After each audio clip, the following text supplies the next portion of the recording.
La parole est à Monsieur Marc Devienne, conseiller délégué à la sécurité.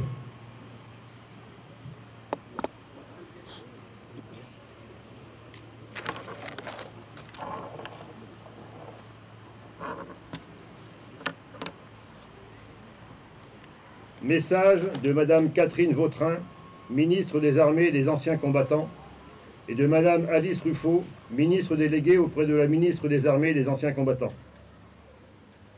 Le 11 novembre, la France écoute battre son cœur. Elle se recueille devant les noms de ceux qui ont donné leur vie pour que nous vivions libres. Elle se rassemble pour commémorer la victoire et célébrer la paix. C'était il y a 107 ans. Au fracas des armes succédait le silence des plaines dévastées de Champagne, des vallées de la Meuse, des forêts d'Argonne.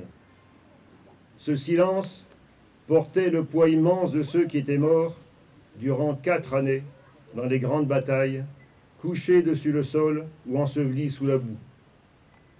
1 400 000 soldats tombés au champ d'honneur, autant de familles meurtries, 4 millions de blessés et de mutilés, et parmi ceux, apparemment indemnes, combien de nuits hantées par des terreurs sans fin. Chaque année, devant les monuments de nos communes, les générations se rejoignent. Unis dans cette mémoire, nous rendons visible l'idéal qui nous tient debout, le sens que nous avons donné à notre histoire, le projet collectif que nous poursuivons par-delà les tragédies.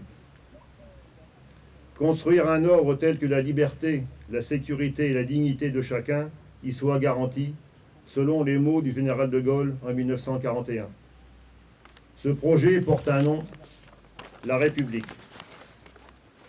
La République a donné à chaque soldat mort pour la France, aussi anonyme soit-il, d'être honoré à la place la plus élevée, celle qu'occupe la tombe du soldat inconnu sous l'Arc de Triomphe. En lui s'incarne le sacrifice de tous les morts pour la France, d'hier et d'aujourd'hui, jusqu'à ceux qui, loin de chez eux, sont tombés en Indochine, en Algérie, dans les Balkans, en Afrique, en Afghanistan, au Levant. En lui se mêlent leurs visages venus de tous horizons, ceux des fusiliers marins bretons et des tirailleurs sénégalais, unis dans le même héroïsme à Dixmude, ceux tombés à Verdun et sur les plages de Provence, ceux des francs-tireurs et partisans et des résistants du réseau Alliance, ceux de ces combattants venus d'Afrique, du Pacifique, des Amériques et d'Asie, qui reposent désormais dans le sol de France, sous les croissants, les étoiles ou les croix des carrés militaires. Ceux des incorporés de force, Alsaciens et Mosellans, pris dans le drame intime de leur conscience, ceux qui croyaient au ciel et ceux qui n'y croyaient pas. Sur ce soldat de tous les âges et de toutes les origines, la flamme du souvenir ne s'est jamais éteinte.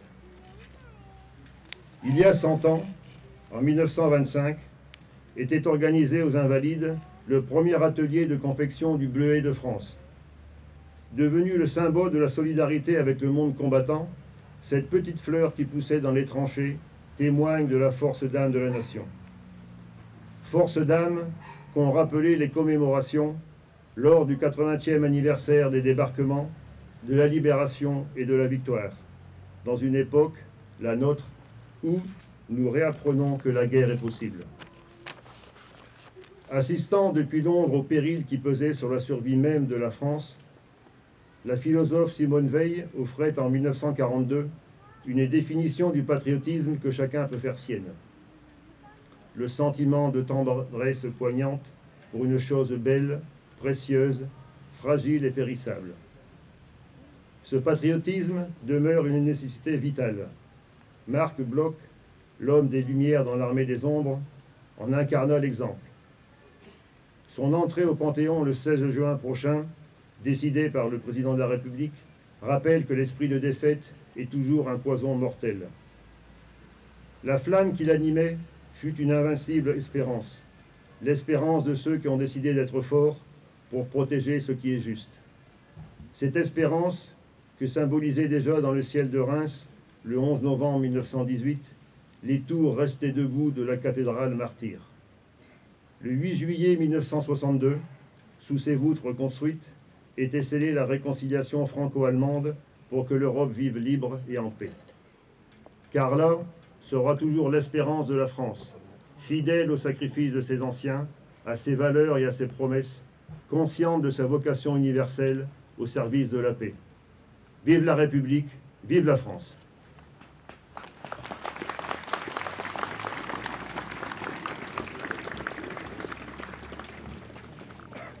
Liste des soldats morts pour la France.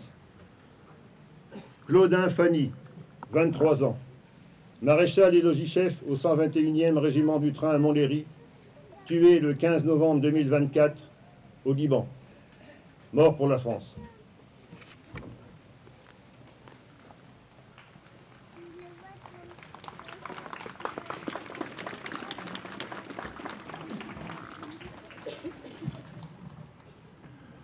La parole est à Monsieur Frédéric Bricout, maire de Caudry, conseiller départemental du Nord.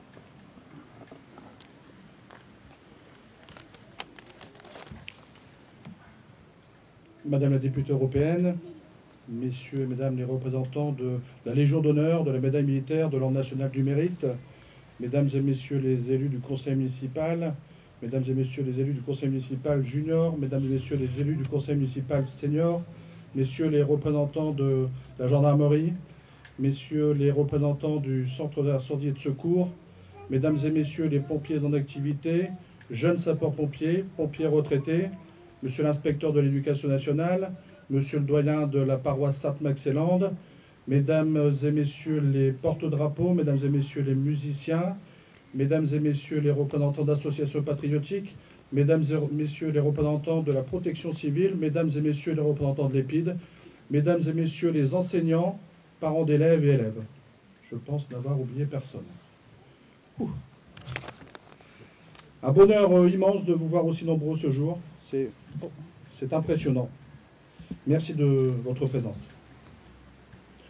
Lorsque le 11 novembre 1918, les cloches ont sonné pour annoncer la fin des combats, la joie a été immense, mais mélangée à un chagrin et une gravité silencieuse. À Caudry, comme ailleurs, on pleurait les morts, mais on se tournait déjà vers l'avenir. Clémenceau, alors président du Conseil, disait, avec cette force qui le caractérisait, « Il faut continuer. Nous avons fait le plus dur, nous devons faire le reste. » Cet appel à la résilience, à l'effort et à l'espoir a résonné partout en France. Et ici, dans notre ville, il a été accueilli comme une injonction à la reconstruction, à la renaissance.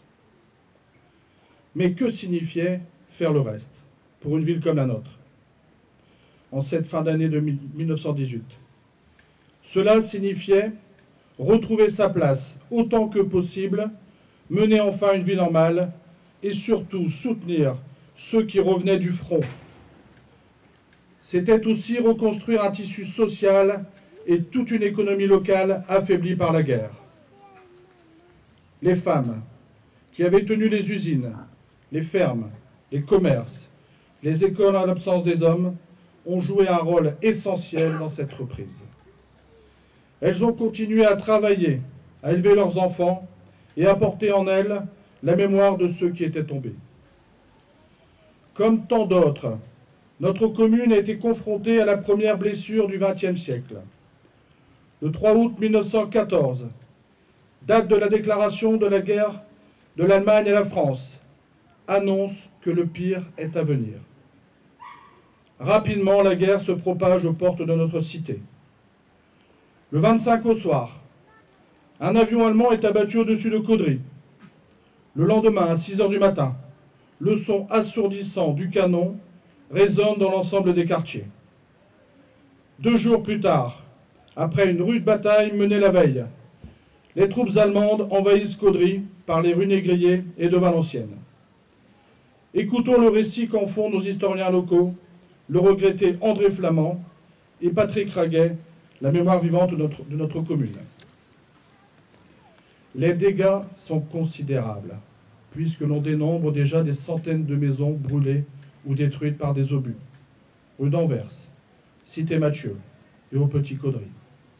La gare du Cambrésis est partiellement détruite, ainsi que le château Priou et de nombreuses usines. Même notre église sera atteinte par plusieurs obus. Ainsi, aux nombreux militaires tués sur le champ de bataille, il faut ajouter 5 victimes civiles. François Délier, Omer Courtois, Marie-Thérèse Bricou, Céline Thuyer et enfin M. Porquet, tué d'un éclat d'obus emportant des vivres aux Anglais. Au final, ce conflit aurait été marqué par près de 1500 jours d'horreur, d'angoisse, de privation et par la disparition brutale de dizaines d'individus fauchés sans avoir pu accomplir les rêves propres à leur jeunesse. Aujourd'hui, il ne reste plus de témoins vivants de cette période effroyable, mais les témoignages accumulés au fil des ans perdurent. Tous ceux qui vécurent cette période et eurent la chance de survivre à l'enfer des combats, certains à jamais brisés, exprimèrent avec force le souhait de mettre des mots sur ce qui ressemblait à d'effroyables souffrances. Henri Barbus, Blaise Sandrard et tant d'autres ont décrit avec justesse l'horreur de la vie des poilus dans les tranchées, affrontant le froid, la boue et le tonnerre de feu qui s'abattait jour après jour sur eux. Notre pays est sorti ruiné et profondément meurtri de ce conflit. 1 400 000 morts, dont 600 000 victimes civiles, 3 millions de blessés, de mutilés, d'aveugles, de gazés, et ceux que l'histoire a retenus sous l'appellation de gueules cassées. Quasiment toutes les familles furent touchées, endeuillées, laissant là un parent, un ami, un fils, une fille, un père, disparaître à jamais. Pour ces poilus, comme pour tous, cette guerre devait être la der des der. Malheureusement, on a à l'esprit la suite tragique avec la montée des nationalismes, la crise économique, la volonté de vengeance d'Hitler, la montée du racisme et de l'antisémitisme. Parce que la paix n'est jamais acquise, il convient, au regard de l'actualité sanglante, rythmée par le retour de la guerre en Europe et à la réactivation de conflits anciens, d'enseigner inlassablement l'indispensable devoir de mémoire. Seule la soif de vivre ensemble, dans un esprit de fraternité, offre une existence qui vaut la peine d'être vécue. Vive la République, vive la France, vive Caudry et vive la paix.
chef, au mort.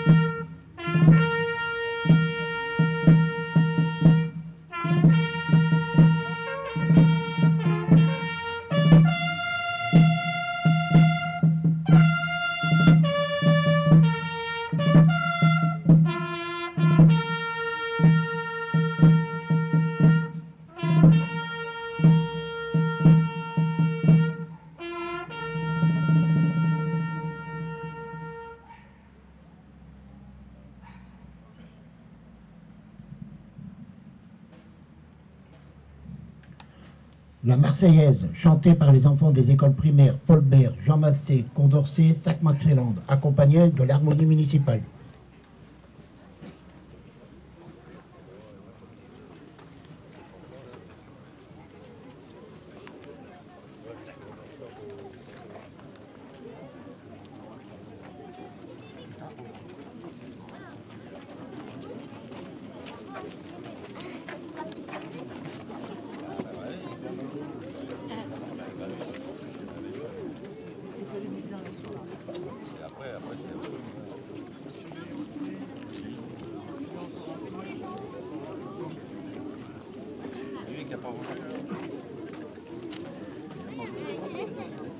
Les petits, vous c'est devant. On va lui rappeler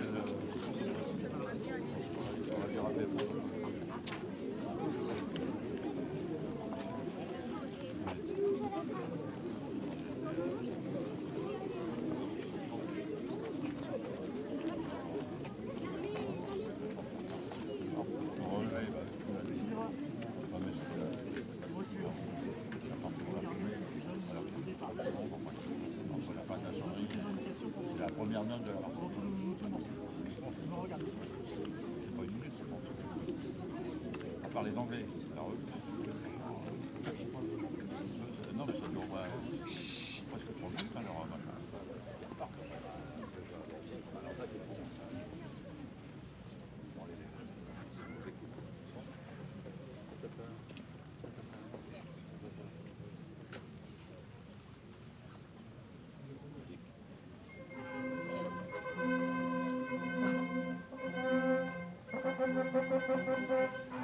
Enfants de la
fort. Allez, c'est un micro. C'est un micro.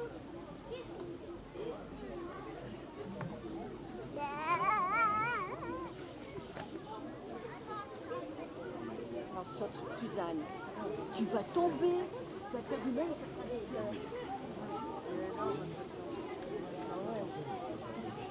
Qu'est-ce que c'est que cette mère et cette grand-mère qui fait pas attention à leur petite fille? Et moi je ferais, je les connais pas.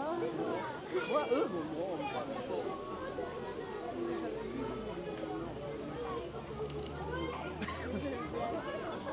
Allez.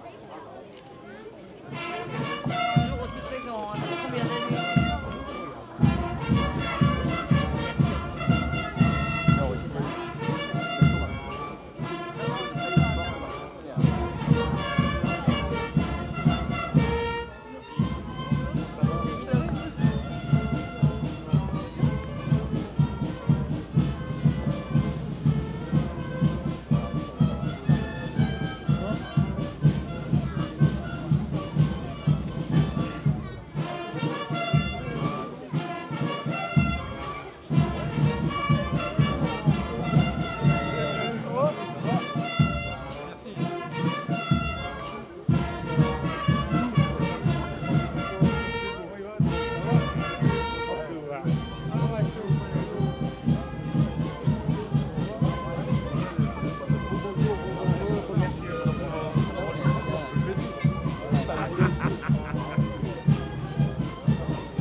Alors, personne pour donner les voix, c'est pas mal.